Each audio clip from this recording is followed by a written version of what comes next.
Bonjour à toutes et à tous, nous sommes le dimanche 17 février 2013. Merci de nous rejoindre dans l'hebdomadaire des marchés du FX. Comme chaque dimanche, nous allons revenir sur les événements financiers principaux de la semaine passée et voir la façon dont ils ont affecté les marchés des devises et des matières premières. Dans une tentative de décourager les gouvernements d'influencer le cours des monnaies de façon agressive, les ministres des Finances du G20 et les banques centrales ont terminé leur réunion de 2 jours à Moscou avec une longue déclaration concernant l'aspect indésirable des objectifs de taux de change pour des raisons concurrentielles. Bien que les ministres du G20 n'aient pas spécifiquement mentionné le Japon, la déclaration a été largement perçue comme une critique du gouvernement japonais qui est sous pression pour stopper la dévaluation du yen. Ce dernier s'échangeant proche de son niveau le plus bas face au dollar américain depuis 2010. Les dirigeants s'inquiètent du fait que le Japon et d'autres pays tentent de renforcer leurs exportations en jouant sur les taux de change. Le dernier cours du yen était de 93,49, soit une hausse de 0,69%.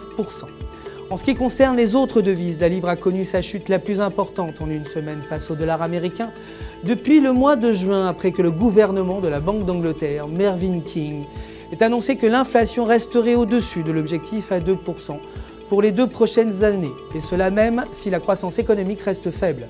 La livre a chuté face aux 16 devises principales après que la Confédération de l'industrie britannique, le plus gros lobby commercial du Royaume-Uni, ait revu à la baisse ses projections de croissance de 1,4% à 1%. Les chiffres de vente au détail décevants ont également favorisé le recul de la livre.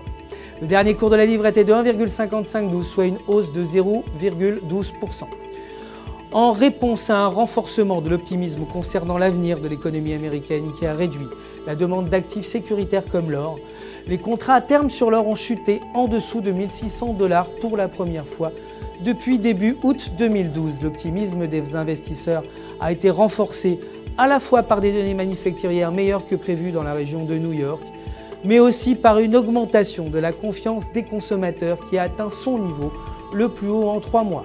Le dernier cours de l'or était de 1 609,79 $ l'once, soit une baisse de 1,51%.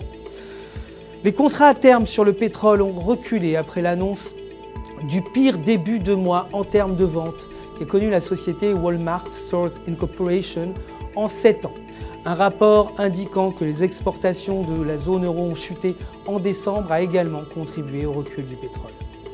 Le dernier cours du pétrole était de 96,41 $ le baril, soit une baisse de 1,52%. Voilà, c'est la fin de notre édition hebdomadaire. Je vous retrouve dès demain matin pour les débuts de la semaine de trading avec les dernières actualités des marchés. Mais restez avec nous sur www.fxmarkets.com pour tous vos besoins de trading en ligne. Votre conseiller personnel est prêt à répondre à toutes vos questions.